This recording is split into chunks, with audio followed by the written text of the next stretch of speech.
নারী দিবসে অসহায় এই ভবঘুরে মহিলাকে বীরপাড়ায় পৌঁছে দেওয়া হলো। প্রায় প্রতিদিনই তিনি রাস্তার ধারে পড়ে থাকা ভবঘুরে অসহায় মানুষদের পরিষ্কার পরিচ্ছন্ন করে তাদের বাড়ি পৌঁছে দেন। রাস্তার পাশে থাকা বহু মহিলার পাশে তিনি দাঁড়ান প্রতিনিয়ত। 8ই মার্চ আন্তর্জাতিক নারী দিবসেও সেই ধারা অব্যাহত রাখলেন শিলিগুড়ি ভক্তিনগর শ্রদ্ধা ওয়েলফেয়ার সোসাইটির বিশিষ্ট সমাজসেবী পূজা মুক্তার। এদিন মাটিগাড়া থেকে রাস্তার পাশে পড়ে থাকা ভবঘুরে এক মহিলাকে উদ্ধার করে বীরপাড়ায় বিশিষ্ট সমাজসেবী সাজু তালুকদারের হেভেন শেল্টার হোমে পৌঁছে দেন পূজা দেবী। সাজুবাবু পূজা মুক্তারের এই ব্যতিক্রমী কাজের তারিফ করে বলেন, তিনি পূজা মুক্তারের পাশে রয়েছেন। শিলিগুড়িতে রাস্তার পাশে পড়ে থাকা ভবঘুরেদের উদ্ধার করে পূজা মুক্তার হেভেন শেল্টার হোমে পৌঁছে দিলে তার কোনো আপত্তি নেই বলে সাজুবাবু জানিয়েছেন। সাজুবাবুর এই উচ্চ মানসিকতার তারিফ করেন পূজা মুক্তার।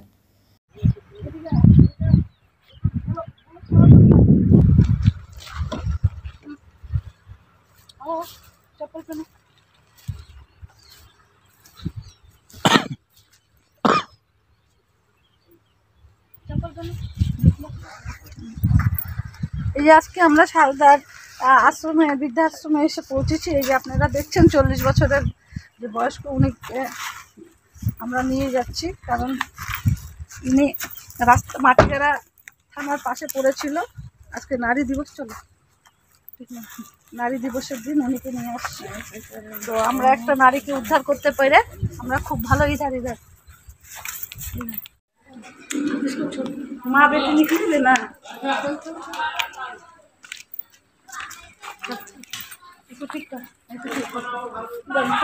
गमछा तो सुख में देवे, गमछा नाइटी सुनना बाद में उठा लेवे। हाँ हाँ गमछा नाइटी देखो ভালো লাগতেছে। যা তাড়াতাড়ি চলে যা, চল চল छोड़ ना আর কি লাগে চল তো কি লাগে তোর কি লাগে চল চল আ চল চল না चल इधर से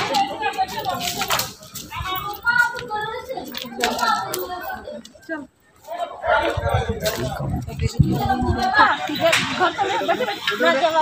বলতে যাচ্ছেন আপনারা দোকানদাররা সব মিলে সবাই মিলে আপনারা খাওয়া দাওয়া দেন। চা দিচ্ছে, কেউ দিচ্ছে, ওই যে পাশে হোস্টেল আছে ভাত দিচ্ছে,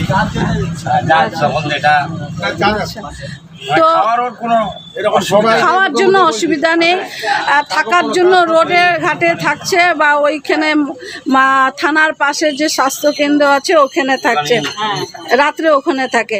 তো উনি যে নিরাপদ নেই, উনি রাত্রিবেলা ওখানে থাকে, যদি কোনো কিছু হয় তা আপনারা কি বলতে যাচ্ছেন এই বিষয় নিয়ে? কোনো ব্যবস্থা থাকে তো মানে বলতে চাচ্ছি যে উনি রাত্রিবেলা, দিনের বেলা তো এদিক ওদিক করে ঘুরে বেড়াচ্ছে, রাত্রিবেলা যে উনি স্বাস্থ্যকেন্দ্রের ওখানে নিচে শুয়ে থাকছে, হ্যাঁ, তো উনি তো একটা নিরাপদ হলো না না, একটা মেয়ে মানুষে তো এইভাবে শুয়ে থাকছে রাত বিরাতে, আজকাল যে পরিস্থিতি আছে। তো এই বিষয়ে আপনি কি বলতে চাচ্ছেন? আচ্ছা, আর আমাদের শিলিগুড়ির মধ্যে বলুন, মাটিগাড়া আর আশেপাশের মধ্যে এই যে ভবঘুরের জন্য একটা হোম নেই সরকারের তরফ থেকে, যে আচ্ছা আচ্ছা আপনার জব? আমি মেডিকেল কলেজে আছি। আচ্ছা, আমি এটাই বলবো যে আপনি যে কাজের সঙ্গে যুক্ত আছেন, আপনাকে খুবই সুস্থ রাখুন, আপনি এটাকে খুব ভালোভাবে এগিয়ে নিয়ে যান। সমস্ত নারীকেই বলবো যেন ভালো হবে।